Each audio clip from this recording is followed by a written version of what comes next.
So with ancient lights, where did you get to go to do your research? Yeah, that was pretty crazy actually. I went, well, the first place was London because it was originally commissioned by the Chisenhale Gallery in collaboration with Artspace in Sydney.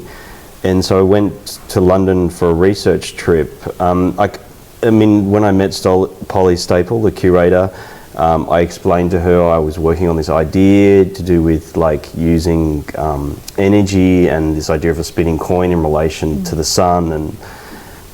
And then I went to London, and I learnt about this strange old British law called Ancient Lights, which was it was legislated that if you had natural light coming in your windows for more than 20 years, it was illegal for anyone to build in front of you and block that. So it was like the right to light law. And I thought that was really interesting in thinking about how the sun should be available for the commons, for everyone, something that should be free. But unfortunately, the way that we receive energy or have access to energy is always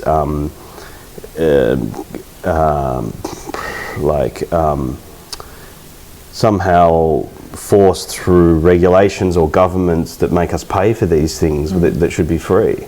It's not like you have to set up an oil rig and you know, put all that infrastructure in, but it's also that it is something that it's the ultimate source of energy. But it was interesting also so some of the first place I went to was Sevilla in Spain, to Gemma Solar Energy Plant, where they'd built the world's first 24-hour energy supply based on the harnessing of the sun. And the way they did that was that they set up this array of thousands of large mirrors that would shift during the day to best capture and reproject the sun's light onto a central tower that went down into these huge vats of salt. And that salt was able to operate as a battery that would keep that energy productive, so that during the night that energy could be used. So during the day they would harness the energy, and during the night they could use the energy. So this has always been a huge problem with solar energy, and it still is how do you store it? I mean, this is why Elon Musk got interested in it with the Tesla batteries, and finding different ways of actually, you know, how do you harness that energy. So the next place I went to was Mexico City, because I was reading George Bataille's The Accursed Share, and he talked about how the Aztecs believed that without sacrifice the sun wouldn't return the next day. So they believed that they needed to make sacrifice in order for the sun return, so that their crops would grow and that their civilization would be able to maintain itself. And that idea of like surplus and expenditure and economics and the way that works with energy was really interesting to me.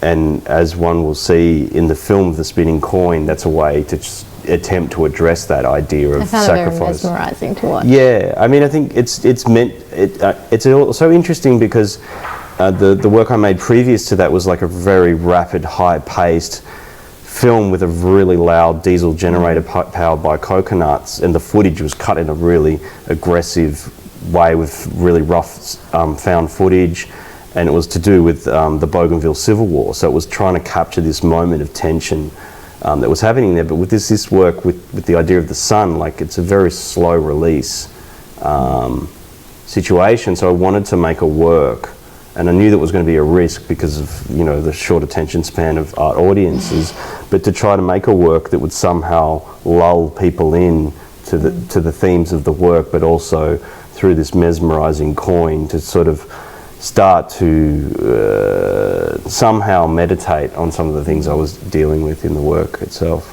And so then the choice of the Mexican peso is deliberate to do with the Aztec? Exactly, yeah, because in a way it was like, because, you know, like there is actually like the Aztec calendar, which is this really large stone, and I was thinking it would be interesting to somehow think about that as a kind of sculptural gesture, this idea of like the spinning of this disc. And it was also because I was really interested in this idea that cinematic time, because it happens over duration, and the idea of energy is that it is matter in motion, and so using producing something as a gesture of like releasing energy, my energy through my hand into that coin, and then as we know, like when you spin a coin, it eventually loses its energy. But what I did was that I made that film work, or the gesture of that coin work, so that as it's reaching its heat death, it comes out of its death spiral and regains its momentum. So I was really interested in sort of putting the two laws of thermodynamics together, the first being that energy cannot be created or destroyed, and the second is that energy can become unavailable and lead to entropy. So I was really interested in this idea of like death, the heat death spiral, which is ultimately what's going to happen to the sun. Yep. We'll be long gone before that happens, though. I hope so. Yeah. You know, they recently released the study, was it 2055, and the rising water levels. Yeah. And it's quite frightening because it's within a lifetime. Yeah, and I think it's also, you know, for me, it's like, although this work deals, like, there's the one of the things I realized in investigating the sun is that it's not just a stable mass of ball of flame, but it actually has an 11-year solar cycle, which means that at different periods of that 11-year cycle, there's an increased intensity of solar flares or sunspots that are produced on it, and those sunspots produce flares that send radiation towards Earth, and that's why actually the sun is monitored every day to make sure that one of those solar flares isn't big enough that it could actually wipe out the whole of the world's electrical grid, because this actually happened in Montreal. And so there's like a long history of theories about sunspot, like sunspot theory.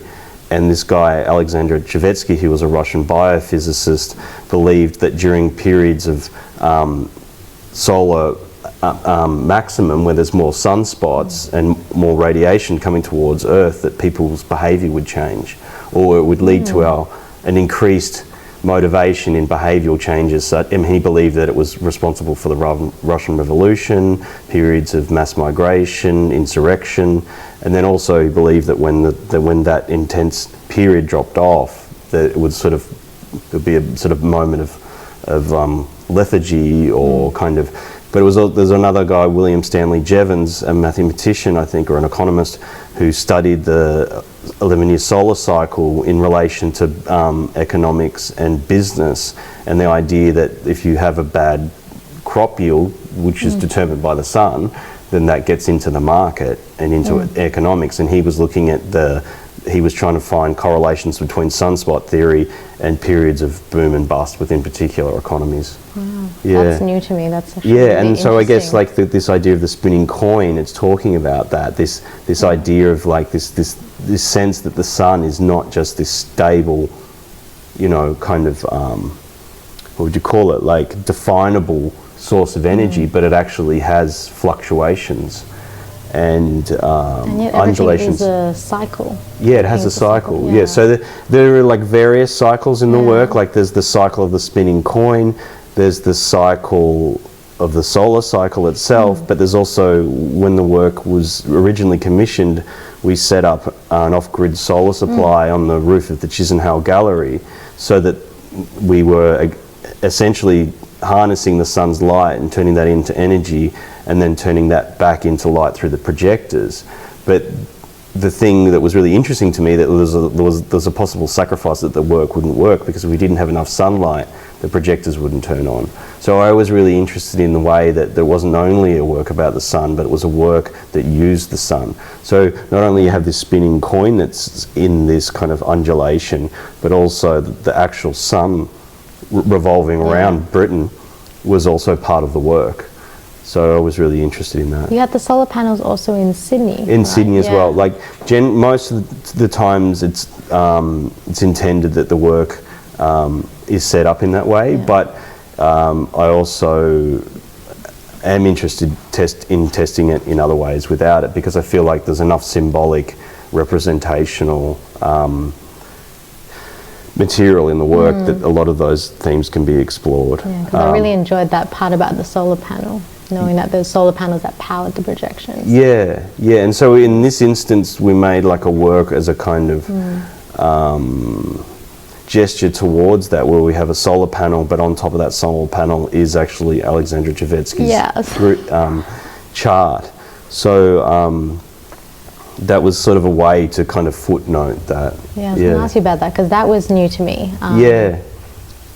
I wasn't expecting to see, I was kind of expecting to see a solar panel on a wall, but I wasn't expecting to see the grid on top. Yeah, so I guess in a way it was like putting those two, because like as we were saying before, I'm like really interested in these kind of like older histories to do with the sun, but also it's an immediate issue when you were talking about the rising of seawater levels, but there's also, well, where are we getting our energy from?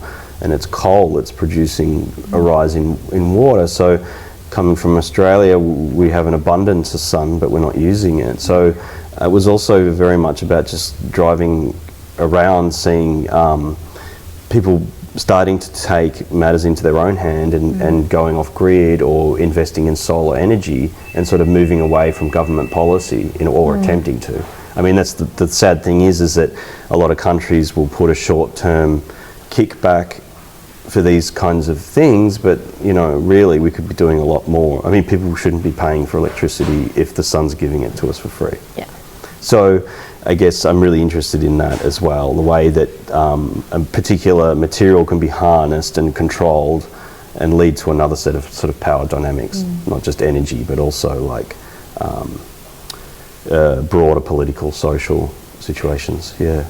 The other thing for me that's also really interesting is also the contradictions and the complicity, because I was reading a paper that talked about even if we did transfer to 100% renewable energy, we would still have to exploit a lot of resources in order to build those solar panels and those batteries. So we would actually be amplifying or accelerating the problem that we're already in. You know, people talk about the new Green Deal, and so there's a lot of discussion and debate about whether that actually is a viable option or a way out of where we're heading. So I'm not sort of completely idealistic in thinking or trying to push the agenda that, you know, that everyone should use solar energy, but I'm more interested in the idea of how do we find a balance or an equilibrium. And I guess the coin work also talks about that, is that it's really hard for us to maintain or metabolize ourselves within the kind of the Earth's forces and energies and materials, and how do we, you know, I mean, I once had this really sort of, it was an unrelated question, but it was like, well, what does the world weigh after all it's been built and destroyed? You know, like to think about that. Does it weigh more or does it weigh less? Everything that we've built into it. Or is it just the same?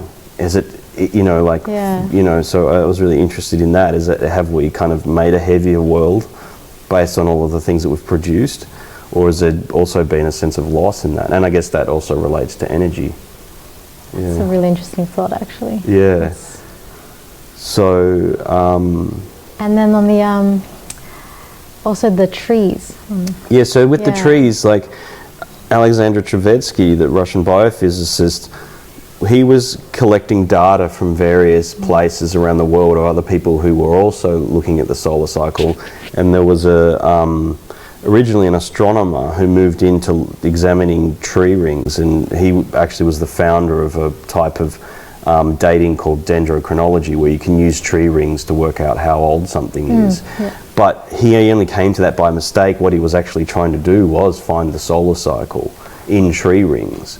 So he was trying to do that because he was trying to look at weather patterns and things like that. So in a sense, he was like collecting these trees that were records of the sun's activity. And so I thought it was a really beautiful way that the sun, the way that, you know, the sun gets into a plant or a tree and the photosynthesis, it's a very physical record of that. It's almost like a database of the sun's behavior. That's really beautiful. I know tree lines dating history, but I've never heard it being matched to the sun's cycle.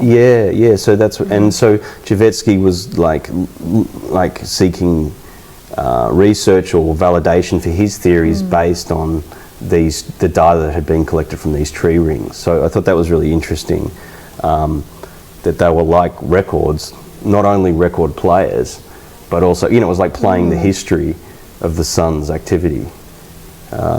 So yeah, that was I kind of, and so it's also interesting because like the sun, it's like it is a physical object, but it produces this energy that's invisible, yet it's responsible for everything pretty much that grows. And if you look at the tree, the tree's growing because the sun's giving it energy.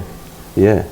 So I went to Arizona and tried to find as many of the original trees that he'd marked himself, and I filmed them as if they were rotating. And I guess, you know, you have these different rhythms. You have the coin film on one side, but you have the rotating tree rings on the other, and also the solar panels being moved to track the sun. And so you have these various cycles and rhythms happening throughout the work. It's really nice. We actually took some 360 views of the work just now with the camera. And it's interesting because originally the work wasn't made to be back to back, but I kind of liked that it was two faces of a coin. I really liked it, because I knew there was two projections, but I wasn't sure that it was going to be back to back. So I think I like that it does have that sense of also like what is behind this thing that's spinning, and then what is behind this matter in motion. That's amazing. Because also then I was thinking about when I was walking through the space, even though it's back to back, you will walk in a circle, like naturally. So you're enticed to think about your own rhythm and movement. I think Alvin's done a really good job of bringing some kind of disparate but overlapping themes together in the show. And then the last thing's a little bit strange. This came from VCA. You did some unusual topics. Is there a film reference in this work? Because I had the film that I kept thinking about, and I don't know why. Well, there's La Jetée and Vertigo. That's the one I was thinking about. So yeah, definitely, because I mean that was an example of like pointing to a particular tree ring year, and also acknowledging that you can trace time and event through tree rings. So like you could look at a tree ring actually and say on this particular year this is what happened, but what was the sun doing at that particular time, which is really interesting to me. So yeah, there has been a lot of use of tree ring, people pointing at tree rings through the history of cinema. I wasn't sure if it was actually in the work or I was dreaming this up because I was thinking about Alfred Hitchcock the other day. Wow. Well, actually, and I can't remember because I'm a bit tired today, that there is actual footage of someone touching a tree saying this is where it happened, but it wasn't either of those two films. It was another film made by a Czech filmmaker whose name I can't remember, and embarrassingly I can't remember the name, Hoto Ozone or something. So I used that in the film. Okay, I'm glad I wasn't going crazy. No, it's in there, and it's also in there in a very very subliminal way. It's meant to sort of, and I guess there are moments, although it's a very slow film, there's a moment where there is this increased intensity, or these flashes, and that was me trying to sort of evoke this sense of the solar flare, this kind of intensified energy. Amazing.